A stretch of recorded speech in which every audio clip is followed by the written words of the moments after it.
are now entering the horror sanctum.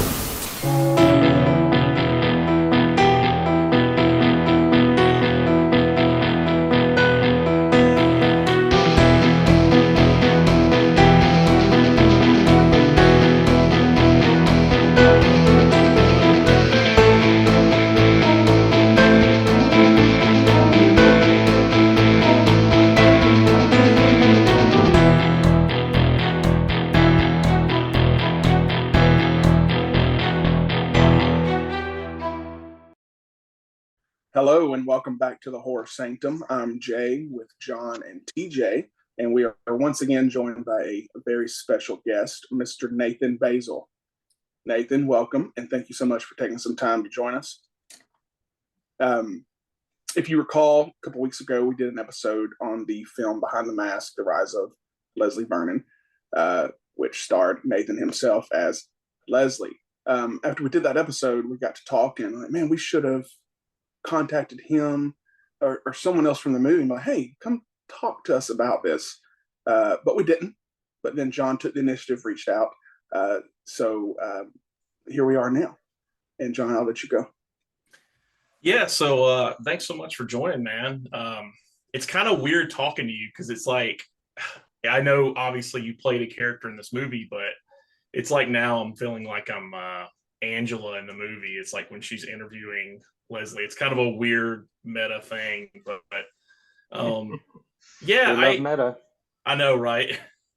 I think it's a great film. I mean, it's one of those things I remember watching it in college, like all the time. It's I don't know why I would watch it like every other day before I would go to accounting class. So it was like one of those movies that just kind of became ingrained in that period of time, and like, you know, Hostel and those horror movies that were coming out. It was kind of cool to see something different. A little bit of a throwback. Exactly. Yeah.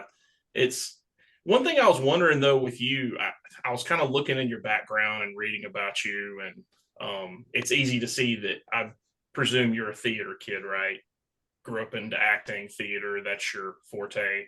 Yeah, safe to say. Were you ever like growing up, were you like a genre fan, horror? Was that your thing at all? Or was it kind of just something you sort of kind of fell into later?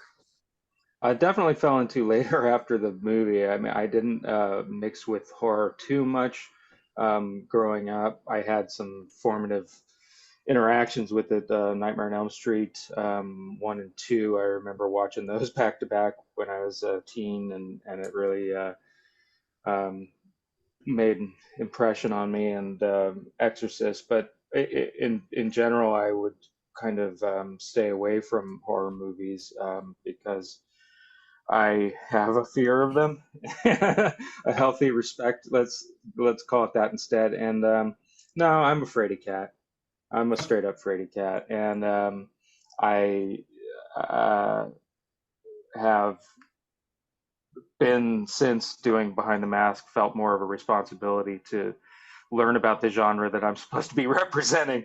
So I've spent a lot of Svengoolie time with my kids, and um, just checking out classics in general.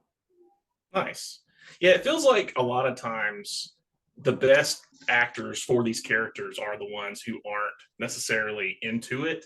Like I Mhm. read something about Gunnar Hansen with Texas Chainsaw Massacre and how he showed up in the audition and Toby Hooper was like, "So how do you feel about like killing animals?" And he was like, "Oh, it's horrible. I'm a animal rights activist." And just something about the innocence kind of drew him in to like casting Mhm. him.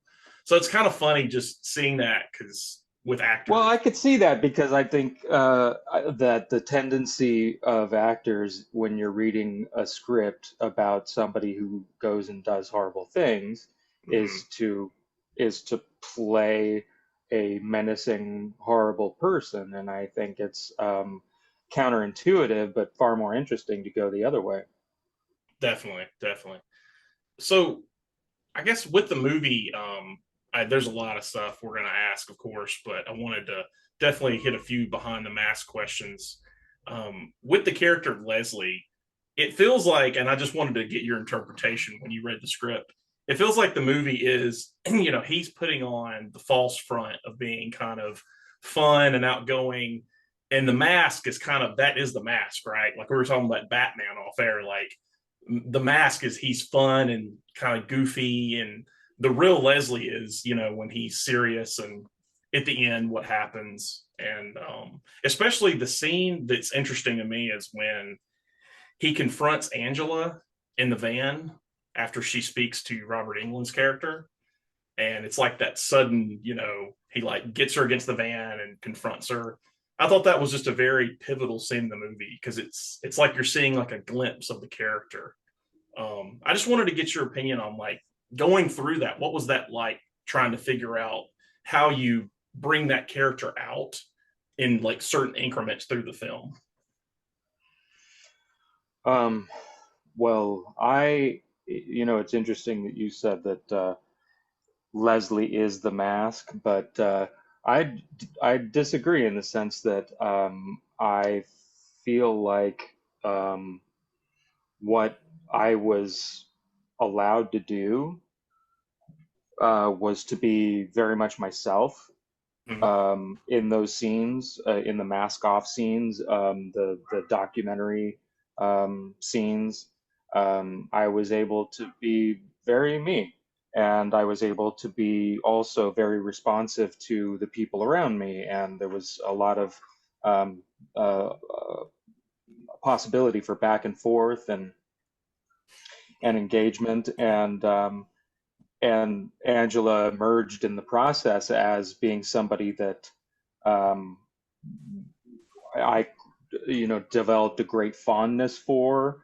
Um, and I know that in the script, that's what it, it you know, says, but I was able to do that in real life, and I felt like that was able to color some really important moments, like in the barn scene where um, it's like moments before everything's about to go down, and we're able to just share a moment without any words, that, yes, I think could be seen as a really calculating move on my part to lure her in. But for myself, my motivation was to be real and to feel that she is somebody special and she's worth doing all of this for.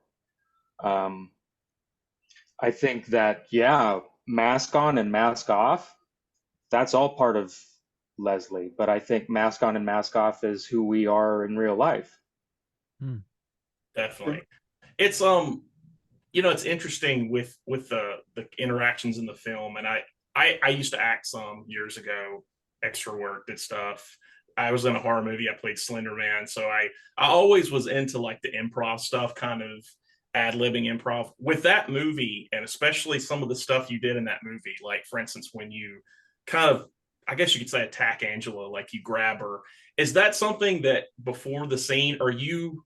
And if you don't want to peel back this onion, I understand. I don't want to. So sometimes there's movie magic, right? You don't want to say those things, but was there a discussion between actors where you're saying, "Hey, this is what I'm going to do," or is it kind of like just trust me, go with what I'm going to do here? Well, something that happened really early in the audition process, once Angela and I were paired up to work, was there was a lot of it's not always when you're an actor that when you're talking to somebody, you can send the words to them and see that the words actually got into them and is impacting them and affecting them, and then they say their words back to you. Do you know what I mean? Like, oftentimes acting becomes just like saying the words that you're supposed to say and waiting for your opportunity to say your next words. Right. And with her, it was just very instinctual, and it was just a lot of back and forth, and that was fantastic. I don't remember, but I really hope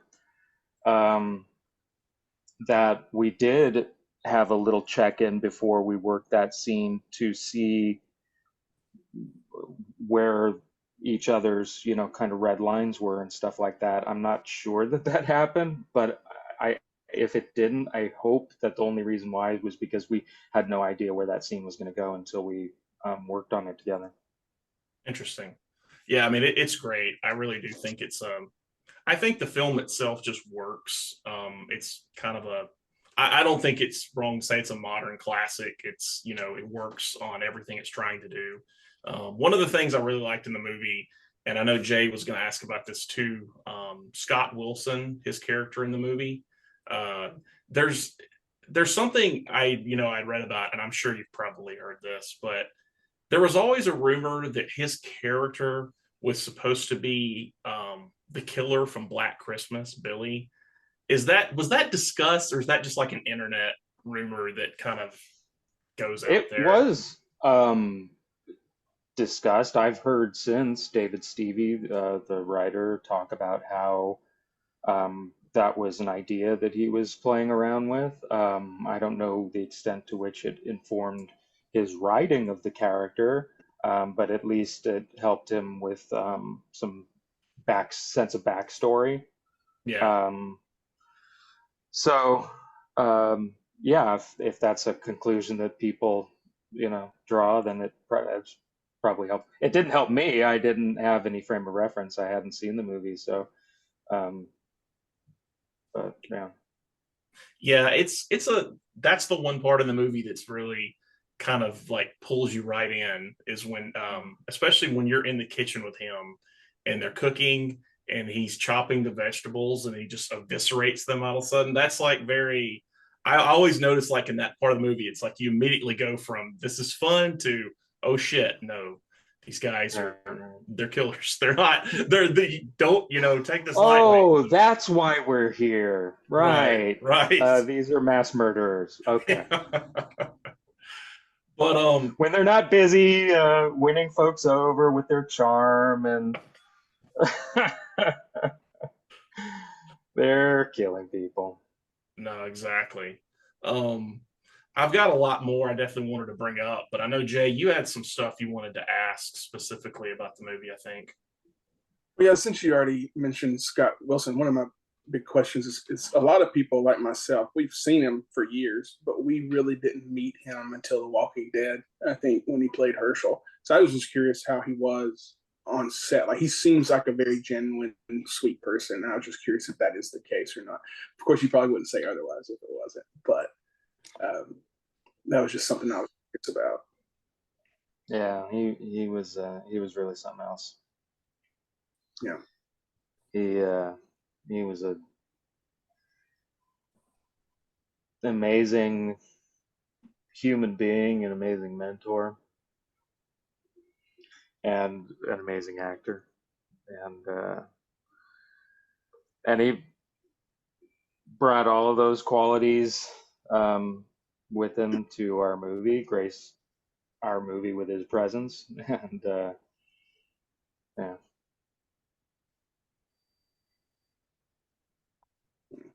I think, Awesome.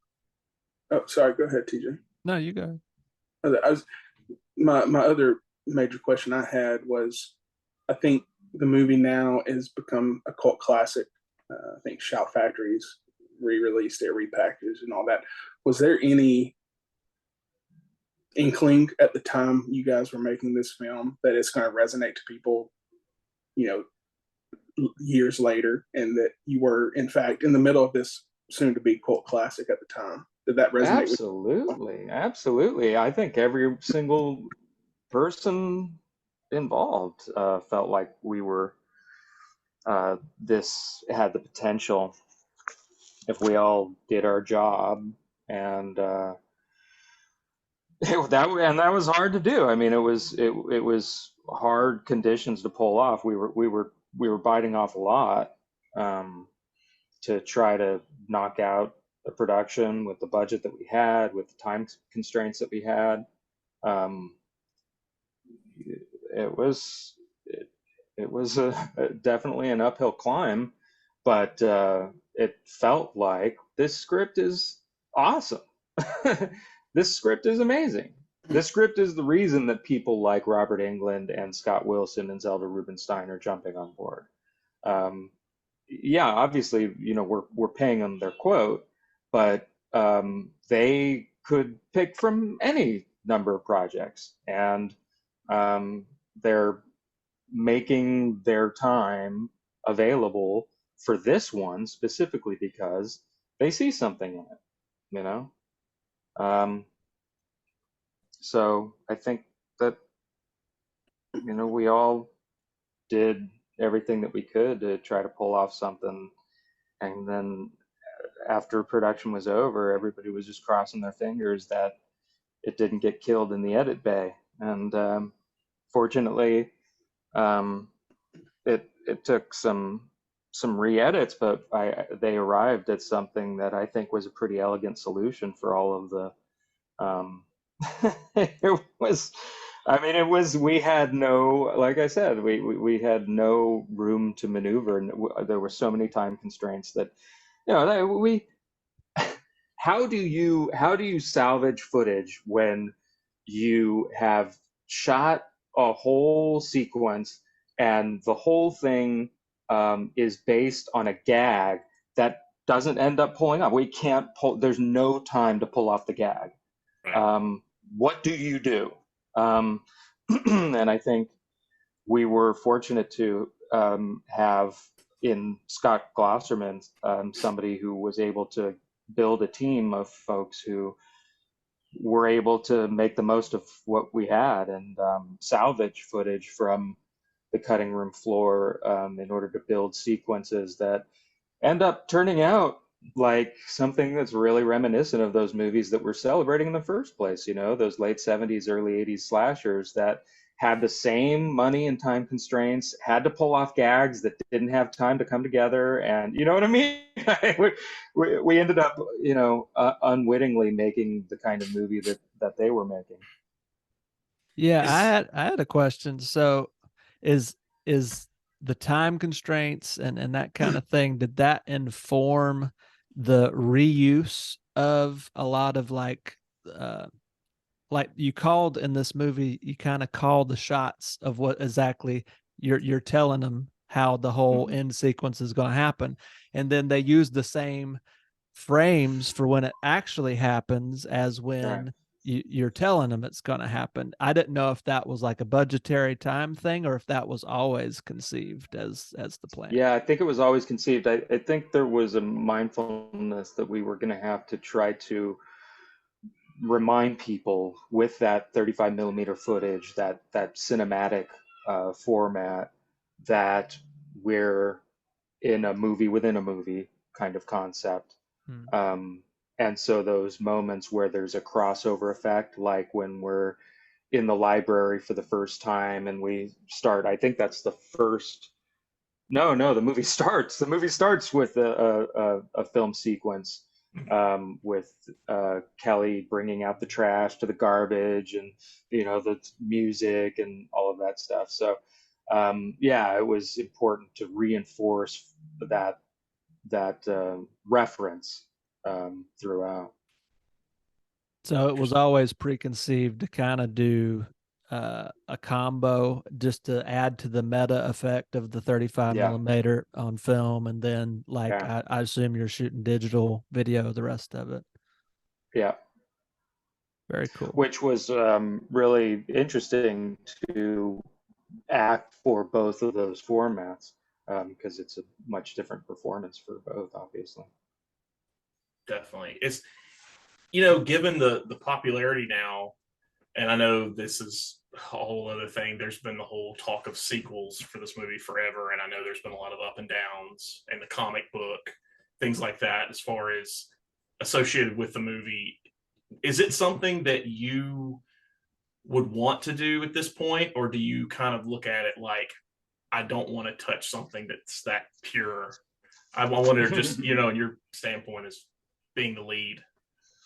Well, I guess if I didn't believe in the script, but we had a sequel script that David Stevie wrote, and and it was a script that was so great that even though we failed in getting that production off the ground, it was too good to let it sit on a shelf collecting dust. it was going to get dated. The just the the conventions that we're referencing are just time will pass and it will become less relevant. And so taking it and turning it into a comic book was, in my uh, sense, feeling a fantastic idea, a format that really supports horror and thrives in that format. Just get the script out there in some way, even if we can't do a film. I'm glad that it got out there as it was, because it was a great script. If there was another script, and by the way, David Stevie, who the writer, he wrote and directed and produced a short film that he says lives in the Leslie Vernon universe. And so, he's shopping it around to festivals now, and I'm sure he would be the first person to jump at a chance to keep Leslie alive. And as long as the script was awesome, yeah, but let's get the band back together.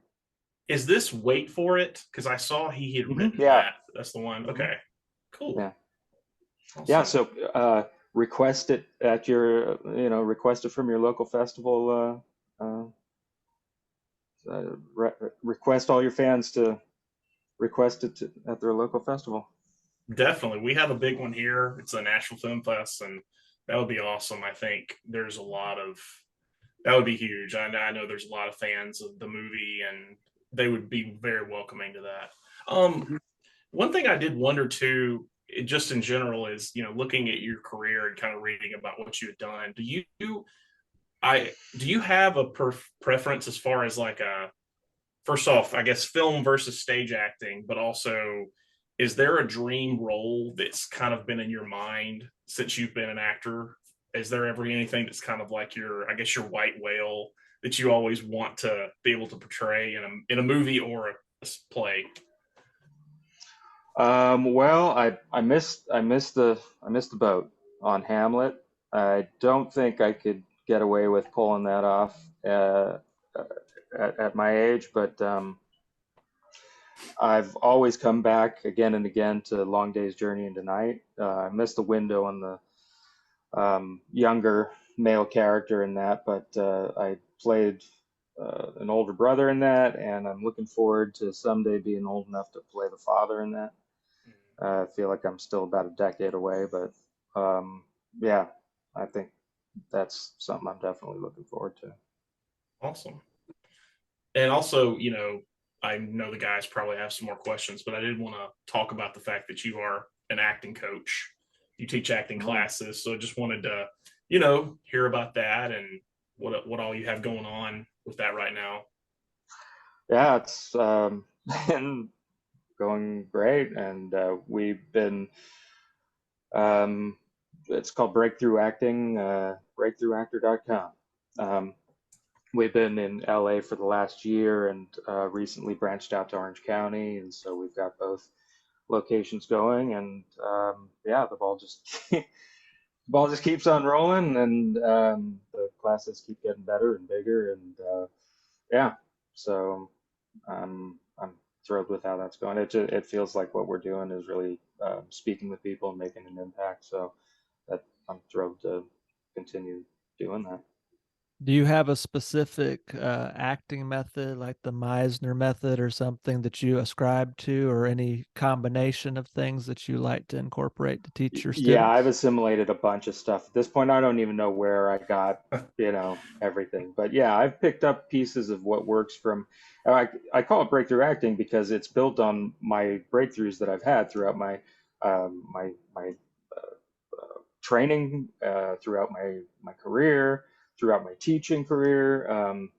I've learned a lot, and this is what I learned, and I feel like it's yeah, an assimilation of everything that has just gotten me massive improvement, all of a sudden. So that's what I've been trying to mass produce is major transformation in very limited time. It's an interesting experiment that is constantly evolving, and it's a fantastically interesting conversation to be in. Yeah, one last question I had before turning it back over to John and starting to wrap up was if you had any cool on the set experiences working with the legend Robert Englund. Oh yeah, but the guy living his life is a legend. He lives like a legend. His life is legendary. Like every moment of his life is like you're reading a legend. It's like Lord of the Rings type density. The guy lives at 100. He lives at 11. Um, uh, I don't even know what to say. Where do you start with Robert Englund? Have you guys ever met him? No, never I have. haven't. No. You got to meet him. He's something else. He's on a completely different planet, and you just want to live on that planet all the time. Well said. He never comes that close. Like if we ever wanted to meet him, we would have to travel. I think he was coming to Kentucky or did come to Kentucky, but Yeah, he was at Scarefest, I think. Yeah. Yeah, he's a treat to just be around. He arrived and immediately changed the temperature, the weather of the location that we were at. Super gracious, took us all out for drinks and dinner and getting to know each other, and then what he's bringing to the set is just tons of experience, and hey, turn your back like this, camera's right here, it's going to hide the blade, and we'll be able to get a good effect on, I'll turn this way, I'll get the blood going, because the guy's done everything. He's done it. He's already done it. He knows everything, So all you got to do is just like study the man to, go make light years of improvement. Sorry, I had to get that. Yeah. So, and then even when he's not acting, he's there because partly I think he wants to see what he's gotten himself into, but Right. but he's just he's digging what we're doing, and you talk about that van scene. We did that van scene, and we're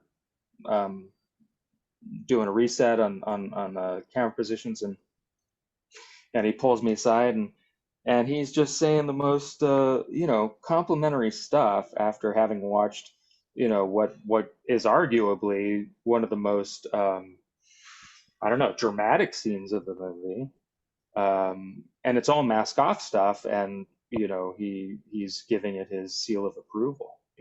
That was incredibly encouraging, and just a green light to whatever we're doing is working. Keep going. Yeah, awesome. Well, before we wrap things up, your acting classes, is that strictly in person? You do that online as well? Yeah, I do coaching virtually, but the classes are in person in LA and Orange County, and we can get a lot done virtually. I mean, COVID proved we can still get a lot done. We can make time really productive online, but I love that in-person element. It's been nice to get the human touch back in. Yeah, sure. Well, thank you again for joining us.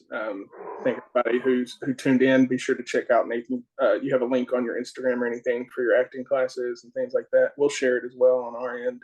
Yeah, cool. Breakthroughactor.com. That's the website. Awesome.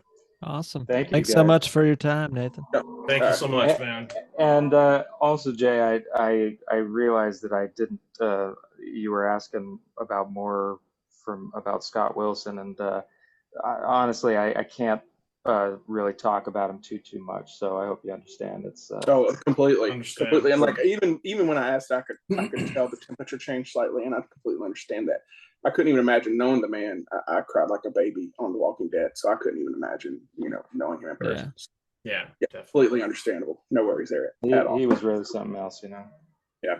So go check out Nathan if you want to get into acting classes here in California or try to do it remotely. Do that as well. Be sure to check us out on Instagram, Facebook, subscribe to us on YouTube, and wherever you listen to this podcast.